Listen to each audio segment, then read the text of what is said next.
Hi everybody, it's Russ and My Hammers 11. I hope you are all safe and well. New to the channel, please consider subscribing, hitting the bell icon so you're notified as soon as we put new content on.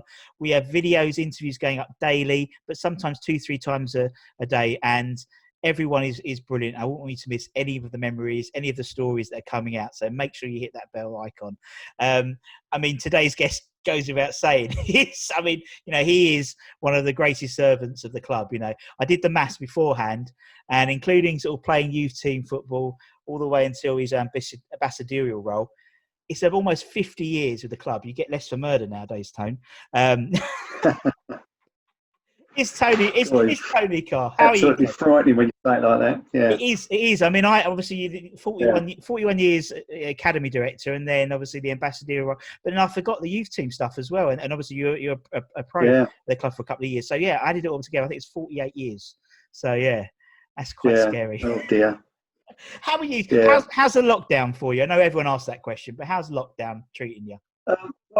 It's been tough. Obviously, we're all confined to barracks, so to speak, and I like my garden, so I get out the garden and mess about there, and the wife's always finding me little jobs to do here and there. So it's one of those things you've got to have a mindset. Well, there's not a lot I can do. I just got to get on with it. So just try and make the best of it. And it's been okay, really, to be honest. It's I'm dying to get out and get to a pub and have a pint properly, but other than that, no, it's been okay. Yeah. I know what you mean. But we've only got a week to go, and it all kicks off. Apparently, the old Premier League's back. So I've been quite relaxed the last 3 months because there's been no football results. It's when I watch the Hammers play, I get panicky because I thought, oh dear, I'm never confident. Yeah, I'm but there you go. That's supporting West Ham, I suppose. Exactly. I mean, that's the same as me. The last 100 days or so, it's been nice. And now it's getting a bit close to it. Yeah. And no league tables to look at. Yeah. No league tables. Oh, it's going to be. Yeah, exactly. I think it's going to be tight. I think it's still work to be done for the lads, and but I'm sure and I hope they can come through it. Yeah. No, I really do. I'm actually, in a weird way, quietly confident about it all because being closed, closed game. If some players if they're not particularly strong enough personality wise, they crumble a little bit. I think when the fans get against them. Yeah, the pressure gets to them. Yes, certainly. And it seems, looking at the Bundesliga stuff, home advantage means bugger all. I think it's only 25% of games have been won at home. So. We'll see. And, I fancy, go on, Tone, you say? Yes, I hadn't seen that fact, and I've not watched a lot of the German, I must admit, but certainly, 25% wins at home. That's that's an interesting stat, really. It is. And I think you're going to see, and when I was talking to Kevin Keane about it, that's what he was saying, is that he imagines more of the mid-table teams are going to be dragged into the battle, because you're going to get Norwich's fancying having a go against City at their gaff because there's no fans. And so it is what it is, isn't it? It is what it is. And, it's going to be weird. Yeah, I think it's going to be tough. It's going to be different. But, as you say, it's I'm looking forward to it. I really do. I'm looking forward to it starting next week. Yeah, it'd be like the World Cup. There'll be like all these games all the time. We've been starved of football, and now we're just going to get this sort of deluge. Exactly. Yeah.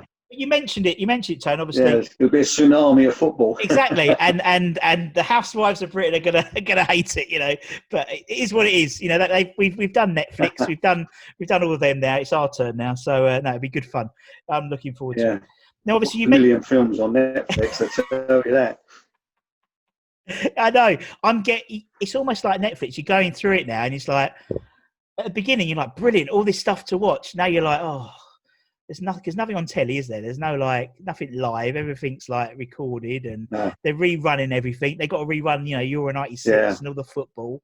It just shows you, how much we rely on live stuff being filmed. But no, it is what it is. As you said, nothing to do about it. Just got to carry on, keep calm, and carry on supporting West Ham. So obviously, you, Tony, as you said, the Hammers and stuff like that. The first question I always ask all the ex-players, but I'll ask you as well, is, but even before that, because obviously you're a youth team player, so, why was West Ham your club, Tone? Why were you West Ham? I suppose it was to do with where I was brought up. I was brought up in Bow in East London. Yeah. So, and I lived on a council estate, and 2 stops. My nearest station was just a walk up the road. Was Bromley by Bow Station. Oh, right. So, like 2 stops up the road is Upton Park. Yeah. So, everybody at that time was West Ham fans, or most of them. There's a few Arsenal, but mostly West Ham. So that was it. My family my mum and dad really weren't into sport or football. So it was just the lads on the estate. It was we got into football, playing football on the green, and ended up, West Ham ended up being my team purely because they were the local team. Simple as that.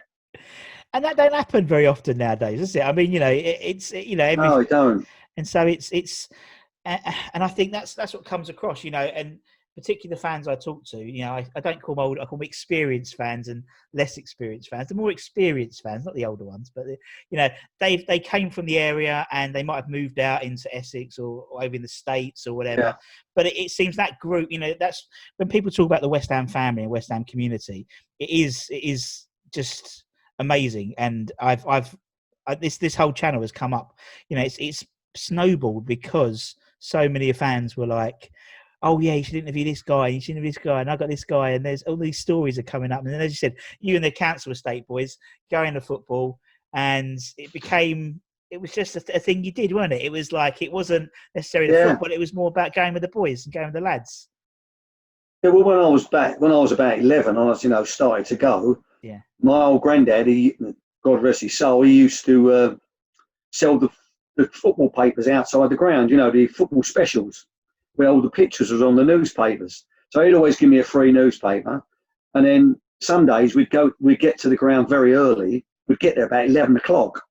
And where all the deliveries and all the drinks and all the food was coming in, we'd bunk in, we'd bunk in and hide up in the cage in the North Bank until the gates opened up past 1. So, we were little rascals really, but that was just our way of getting watched the match, Exactly. That was what it was. Yeah, exactly. That's brilliant. That is brilliant. And obviously, then you became a youth team player. Obviously, then for a couple of seasons, then you got pro. Obviously, a lot of people don't know this. The less experienced fans don't know sort of your story, so to speak. So if I go over history again, I'm not being condescending or anything. So obviously, and then you went Barnet. Obviously, the injury, and then at the age of 23, you become director of youth development at West Ham. How the hell did that happen? Well, basically, it wasn't quite that at that time. Yeah. I eventually became the director of the youth academy, but Barnet was part-time, and I was working full-time coaching in schools. Yeah. In 2 schools in North London, really, all Arsenal and Tottenham territory. Holloway School and Woodbury Down School. Yeah. And we used to go to Fairlop every day from Woodbury Down on the coach, and the resident coach at the centre at Fairlop, Oakfield Sports Centre, was John Dick, ex-West Ham striker, Scottish international. Johnny Dick, and I was good mates with John, see him every day. He used to come and, help take our groups, and he was working part-time for West Ham. And there was going to be a change. I didn't know this at the time, and West Ham wanted him to work on Sundays, but he didn't want to work Sundays because he already ran a little team on a Sunday, so he packed it in, and I think he recommended me to John Lyle. Yeah, and I got a call out of the blue from John, basically saying, I heard you've been injured and you were trying to recover from your injury. Do you want to come do a little bit of part-time coaching at West Ham on a Tuesday and Thursday night? Take a team on a Saturday and a Sunday morning, and I accepted it. £10 a week. Yeah, that was what it was. And the Sunday thing, no one's ever said it was John Dick that put my name forward, but I'm almost 99% certain it was John that did it. And the Sunday team was because at that time he wasn't allowed. West Ham or any professional club wasn't allowed to run teams at schoolboy level. Okay. You could train the players, but you couldn't run teams. So what West Ham did, because they felt they had a good little group, they wanted to run an under-16 team on a Sunday morning under the guise of Poplar Boys Club. Yeah. So get all the boys to join Poplar Boys Club.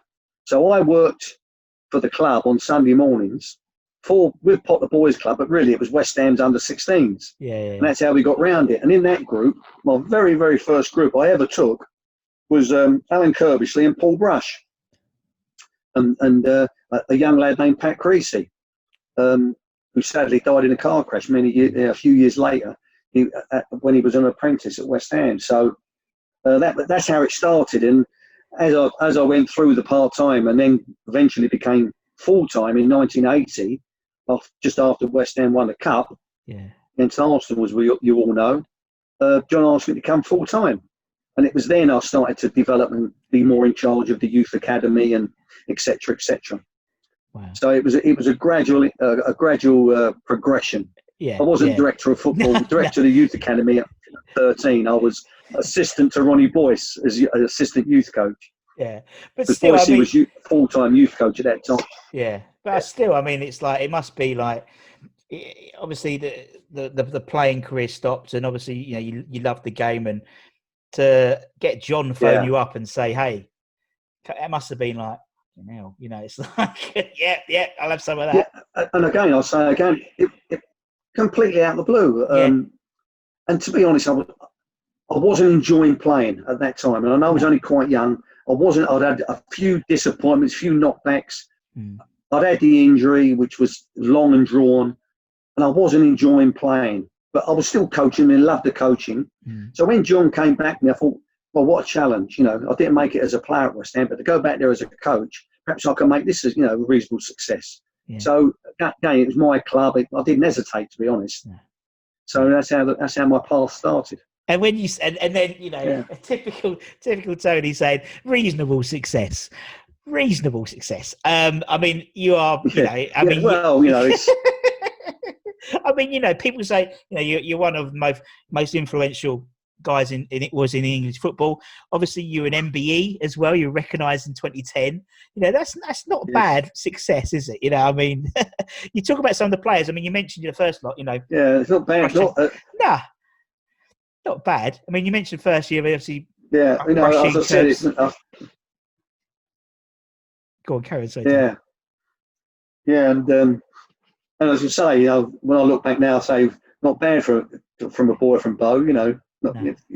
Come out of a council estate in Bow, so I didn't do too bad in the end. No, not too so, bad. Yeah, that was the journey, and I did enjoy it, and but I think one of my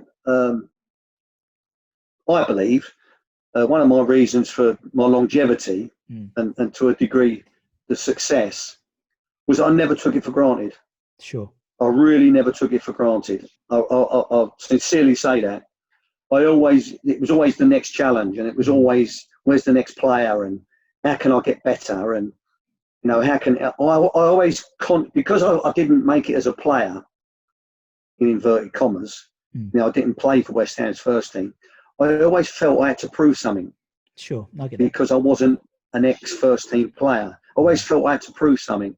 So I was constantly, never sort of sitting back and going, well, I've done well there, that'll do. I never, ever, ever felt like that. And I think that set me in good stead, really.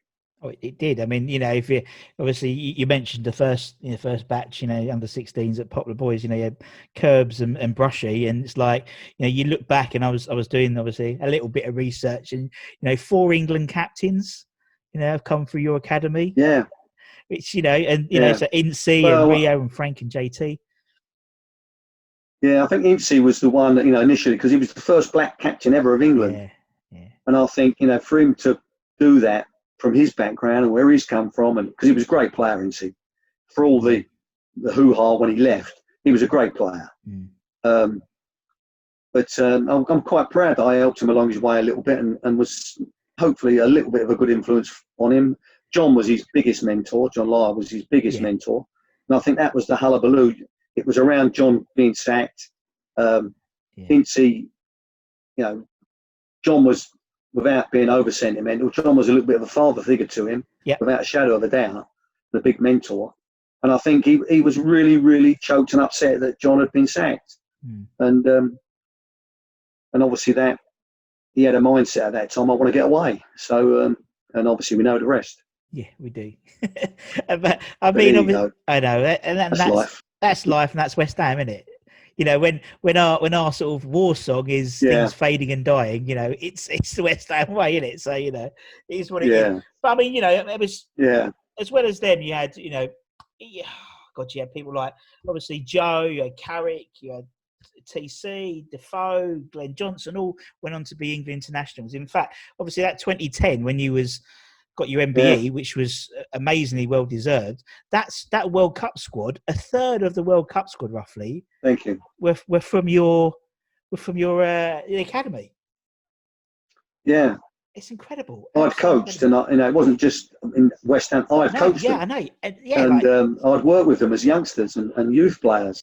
So I mean, I never thought of that until someone told me about it. So do you realise?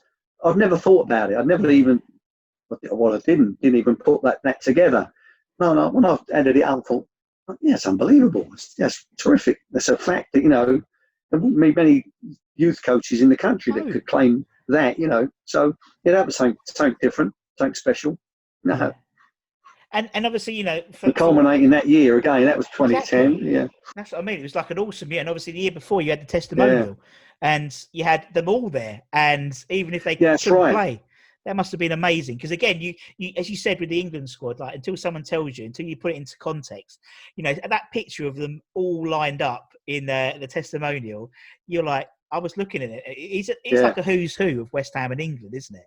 Really, and it's incredible the players that have come through. Yeah, there's some players there. Yeah, and there was a group of players that wasn't in the photo, like the Tony Cotteys and the Paul Allens and the Bobby Barneses. They were at the game, but obviously they had a photo on the pitch separately, and they weren't in the kit. No. But you know the Chelsea boys, which was Frank and Joe and John, you know they were terrific because there was still one more Premier League game to play, and I think it was Ancelotti. He said they could come to the game, but they couldn't play, and he wouldn't let them play. So I just said to him, "Would you get the kit on and come out and, you know, be in the team photo to add to that?" And they were terrific. John Terry gave his boots to a disabled fan sitting in a wheelchair, and they stood along that touchline there on the East Stand and. Not East End, West End, and signed autographs. They were terrific, really, really good. And for them to do that for me I was really humbled by that. Really, really was. Yeah. Yeah. And even Rio have to get permission from Sir Alex, didn't he, to play as well, if I remember? Yeah. Yeah. Incredible. I mean, Rio couldn't confirm that he was playing until the morning of the game. Wow. And he rang me up about 11 o'clock on that morning and said, I'm still in Manchester. I'm just about to get on the train. Fergie said I can play.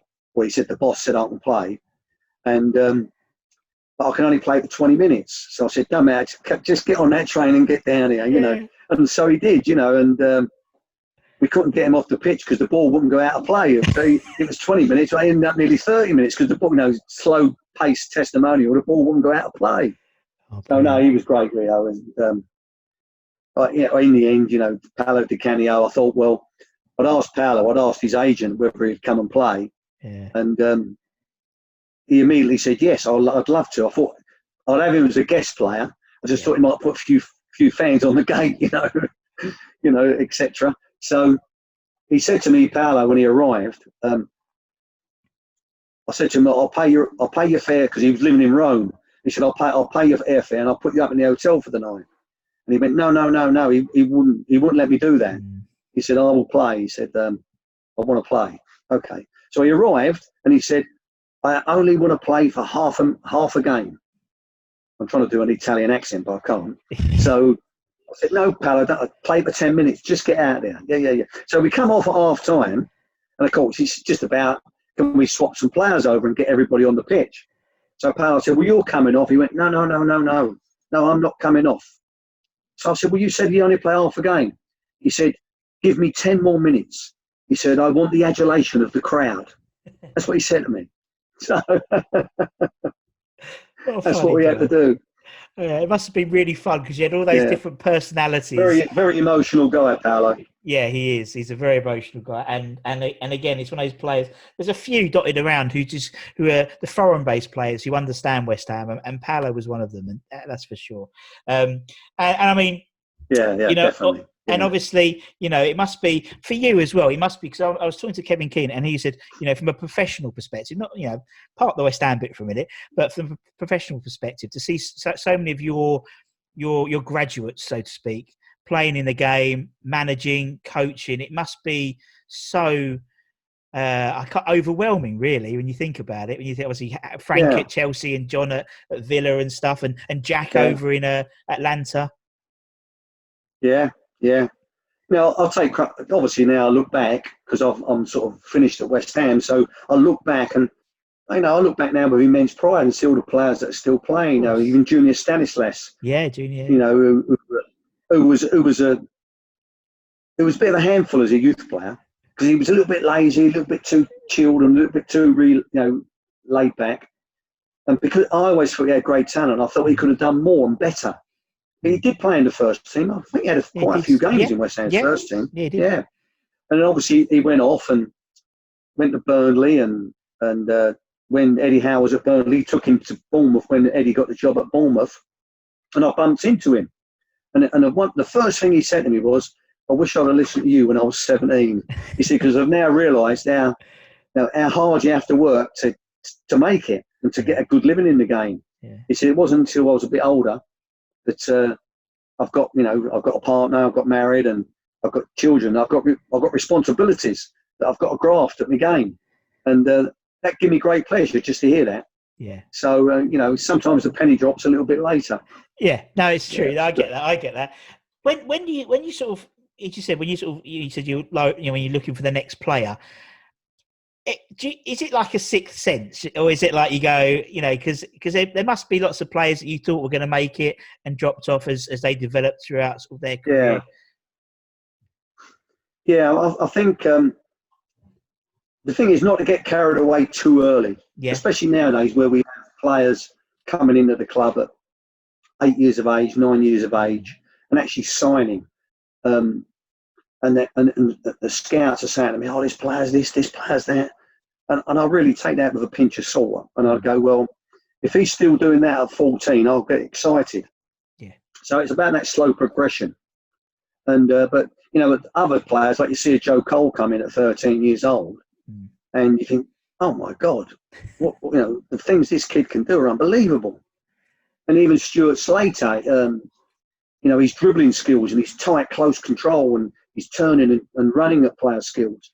And I always kept saying to the coaches, if he can continue to do that as he progresses through the age bands, so the things he's doing really, really well at, say, 13, 14, if he's doing that at 16, 17, he'll have a chance. Yeah. Because obviously between that 15 and 18, the game becomes more competitive, it becomes more physical, more physically demanding.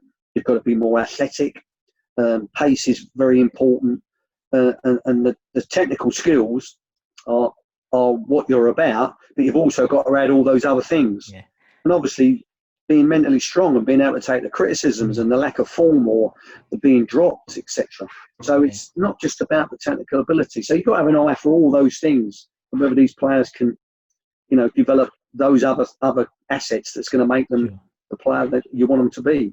Yeah, no, totally. I get that totally, and it even more so now, particularly the youngsters, with everything around sort of lockdown and not playing and being mentally strong is critical. And obviously it's difficult because you've got to have Zoom calls and things. That's what Kev was saying. Zoom. It must be so tricky. It's a bit how I see how teachers are, it's the same. It's exactly the same thing. Teachers see sort of bits of a kid might be really gifted in maths, and they try and sort of encourage that. It must be exactly the same process for you guys. You see a glint, you see a boy, and you think he's got something. I need to nurture that and make sure he's taught the right way. And it must be such a rewarding process. I think my role was really. And the team around me. I mean, it wasn't just me, was it? I mean, the scouting department, Jimmy Hampson, Jimmy Tyndall, and people like that sort of, and that had their scouts around them, bringing players to us for us to assess. no, it's a bit of a team. And I had Peter Braybrook for many years as my assistant, who with me and Peter got on really, really well. And Paul Heffer, who's still there at West Ham. I think he comes in 1 day a week or something. Just looking at the young players. Now, it's a big team effort. But the thing that's important is that you're not in competition with each other. You're there to help each other, and you're part of a team, and you're part of and you're all trying to sing from the same song sheet. No one person is responsible. It's just a team effort. Yeah. I was in the fort because I was the coach, and I was the academy director, and I was the guy that was on the pitch every day with the players, working with them and coaching them. But to get to that point, there's a lot of work that goes on before that. So it's not just all about me, although I suppose it's like a manager of a football team. If the team wins the title, the manager's. It's not always his coaching team. No. So that's the way it is. And I don't. I've said it so many people said to me, you wouldn't have been there 43 years if you didn't know what you were doing. So I sort of, fair enough. I suppose I did know what I was doing.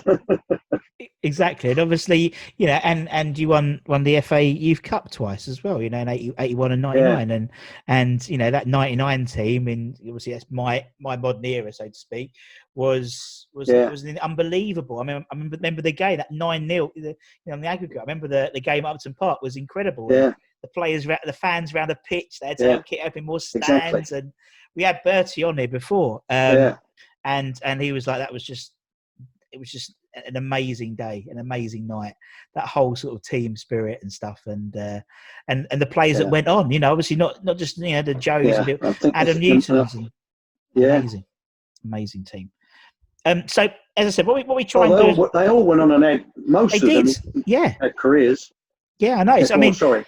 No, I was about to say, no, it's not just, and that's what I mean for you. It's not just, obviously, we talk about the West Ham players, we talk about, the Joes and the Carricks, but obviously, and we had Izzy on there, you had Adam Newton, you had Gary Alexander, you had, Bertie Brady. You had some great. Anglers, he had a good career. Yeah, he did, and that's the thing. It's not just the West Ham boys. It's the careers that have come out of it, and I think that's what I get with West Ham particularly. When players leave, when Frank leaves and Joe left and Rio, when you see them play for England or Man United or Chelsea, they're still West Ham. It's almost like you still think they've got a West Ham kit underneath, and it's and you sort of live your life through them, because obviously we don't win bugger all, so it's nice to see them win something, to be honest. It is what it is. Definitely. Now, as I said, what we try and do what we've done with all the fans we've interviewed and the players is try and do an 11. Picking it. This is going to be really tough for you. I know it is. We try and keep it to a 4-4-2 if we can, just because it makes things easier.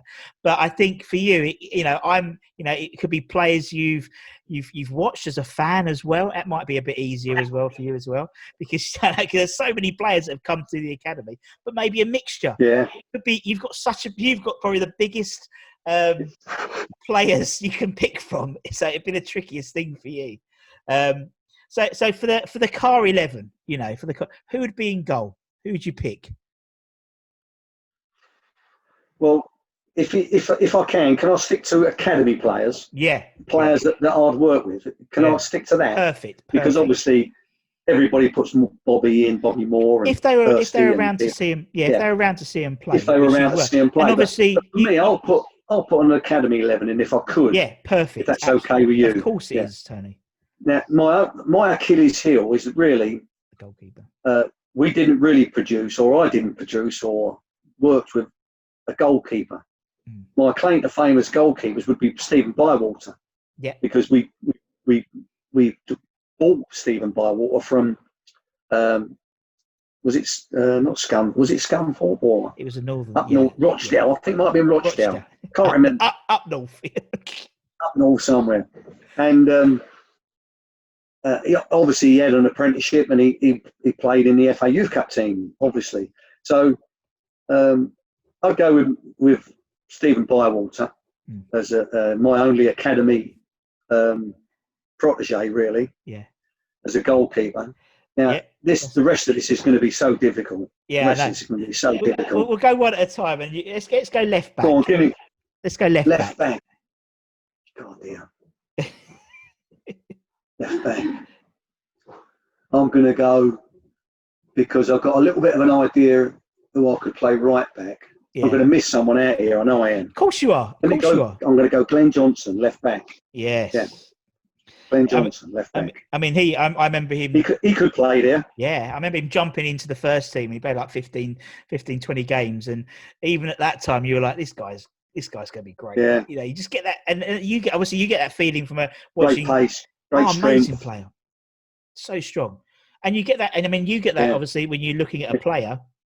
And as a fan, when the academy boys comes in, you get a feeling straight away, and you go, yeah, this guy's good. He's got to be good to get into the first team to start off with. And Glenn was just like lightning. Yeah. We didn't have that really quick. Lightning quick. Yeah, we didn't have that, and so it was brilliant. Right, we'll go left back. I think that was the revelation. That was the revelation when he came in the team. Yeah, Glenn Roeder was the manager, and he came to me and he said, "I'm struggling because that year I had a load of injuries." Yeah. He said, "I haven't got a right back. Who can Glenn Johnson do the job?" And I said to him, "You'll never know until you put him in." Yeah. That was the actual words I said. "You'll never know, Glenn, until you put him in." And he put him in, and the rest, he was a revelation. He was. Yeah. He really was. Right. Terrific. We'll put Glenn Johnson left back. Let's go right back then. You said you got an idea for right back. Right back. Just to try and include some good defenders. I'm going to go Anton Ferdinand at right back. Yeah. Good shout. I'm going to miss someone here. Of course you will. I'm not being funny. 41 years, you're going to miss someone. And so, but the idea is, it's and it's the same when you interview the players. They go, left back, and they go, oh yeah, well I played with, Georgie Paris, and I'm definitely missing someone else. Later on a bit. Paris was another one. I mean, yeah, I worked with George, so he was in my youth team. So and Kevin King. So I could have either of those. George at left back.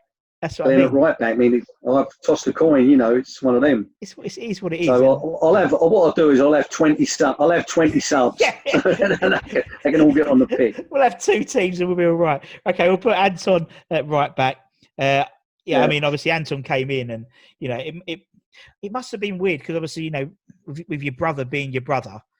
Was there ever any sort of? I think that's why.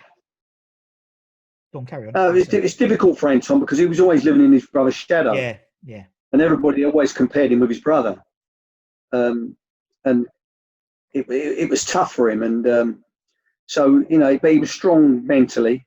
And I think he came through that. Him and Elliot Ward came through together with Alan Pardew and put him in the team when we were in the championship and formed a very good partnership for that latter part of the season, which got us to the playoff final at when we beat who did we beat at Preston, Cardiff? Preston. Yeah. When we played Preston at Cardiff. It was Preston, wasn't it? Yeah. We lost to Palace. We lost to Palace the year before. That's right. Yeah. So anyway, Anton at right back. Yeah. I'll put Anton in there. Okay, centre backs then, Tony. Centre backs. Well, I think I go with Rio and John Terry. If I can claim John Terry, because John was a West Ham player, he was a signed academy player. Yeah. So I'll go Rio and John Terry. Although John didn't play for our first team, we're using a little bit of artistic license here. So put John and Rio there. Yeah. Yeah, just put the England centre back pair in for how many games? England captains at centre back. Yeah. Love it. Okay, let's go midfield then. Let's go left midfield. I'm not allowed to call it left wing. Left midfield. What's left midfield? Left side midfield. God, I'd go Joe Cole. Yeah. Joe Cole, left side midfield. Yeah. And obviously, as you said, from a 13-year-old, it wasn't just you that knew about it. It seemed everyone in the world knew about this kid, coming through.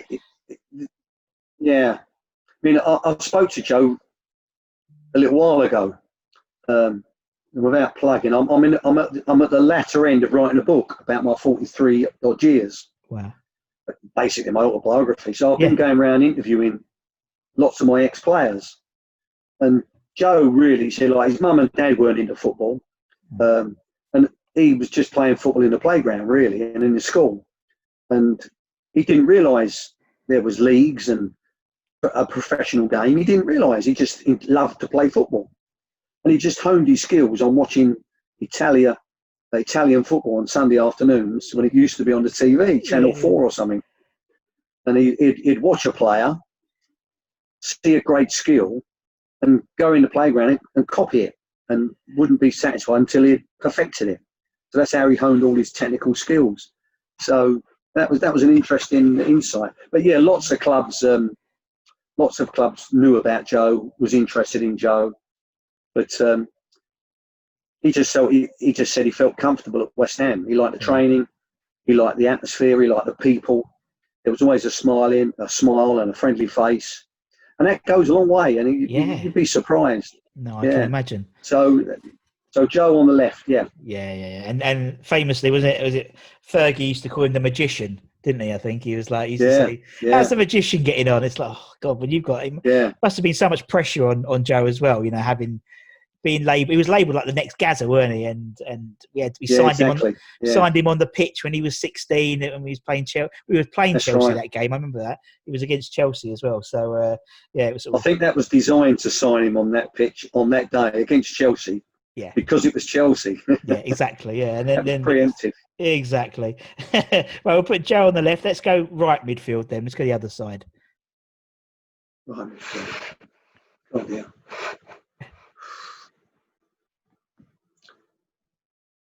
God, right midfield. I'm going to miss someone, aren't I? Of course you are. Let's go. Kevin Keane. Yeah, put Keane in. Yeah. Kevin Keane as a winger, up and down, full of energy. Great guy, lovely Kevin guy as well, and obviously, under 18 coach, isn't he now? So, which is great to see. Yeah, under 18. I brought him back into the club, and then he left off, and then he come back again, and he's like a yo-yo, weren't he? To be honest, good guy, Kev. I mean, he's done 20 years, man and boy, so to speak, as well at the club. So, and that seems to be the way at the moment. You know, it seems that Moyes is doing. Yeah, I'm glad they've got round. I'm glad they've done that because they've brought players in now and ex-players in, and I think they've got Cole doing a little bit of mentoring, and Kevin's taking the team, and obviously Stevie Potts is with the 23s, and I think that's good to have someone who's been there and done it, and I think that's so interesting. It's true, and you've got obviously that they've done that. You've got Konchesky's in. Because you can't. What you can't do is Paul Conch, and he could have been left back, Conch, but what you can't do is you mustn't do is erase history, because if you erase the history, you've got to know where the club was and where it came from to develop the future. As much as you want to get in the so-called modern world within the modern game, you mustn't forget your past, and I think it's so important, especially with a club like West Ham. Of course, absolutely, and as you said, I mean, and I think they're sort of bringing that back in.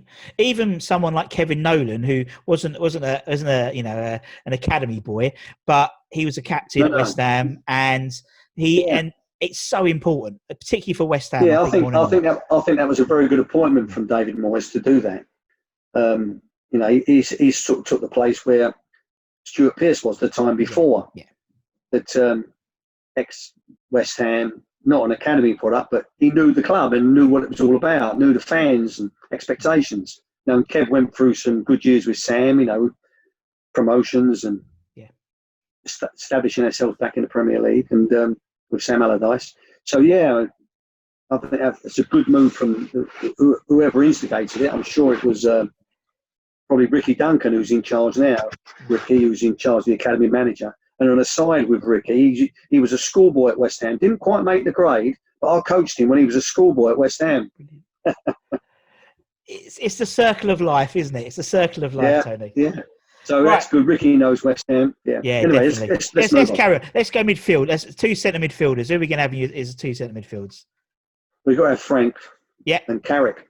Yeah, it's quite an easy one, isn't it? I think they pick themselves really, and it's just the fact that a lot of that team are so high profile because of their careers and the England careers they had afterwards. So up front, I think I think you've got to go Tony Cottee, Jermaine Defoe. I think very very similar players in different eras. True. Very true. I've always likened both of them to very similar in terms of their strengths. Only ever needed 1 or 2 touches in the box. Didn't miss many chances, but if they did miss chances, weren't afraid to take the next one, didn't freeze.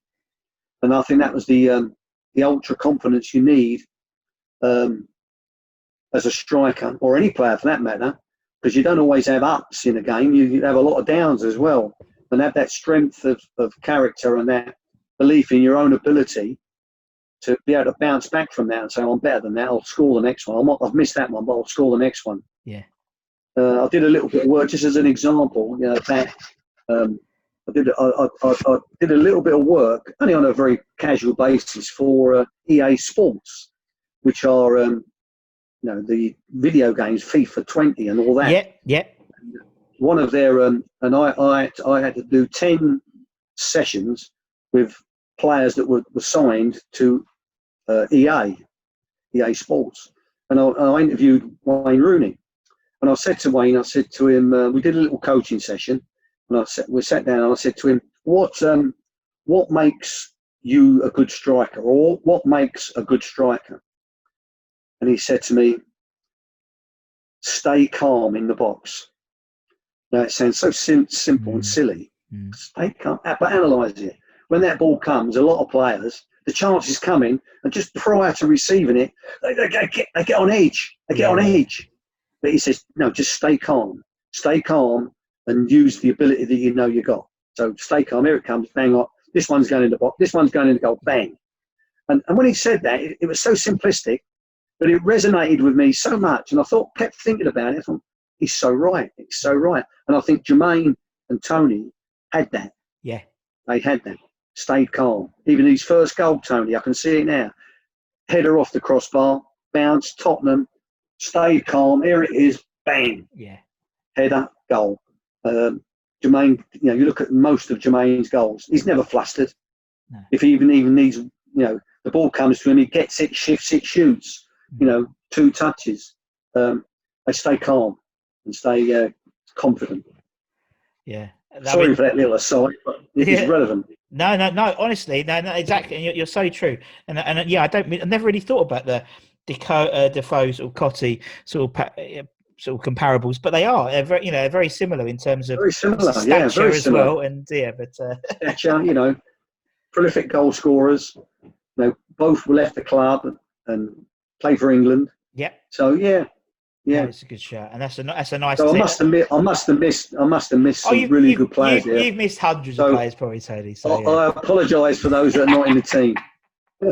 They'll be in the book, though, Tony. Probably, won't they? They'll be in your book. Yeah, they'll be in the book. Yeah, they'll get their 5 minutes of fame in the book anyway. Tony, exactly. it's been an absolute pleasure talking to you. Thank you so much for your time. Okay, it's been lovely. No problem. Anytime. Thank you. Enjoyed it.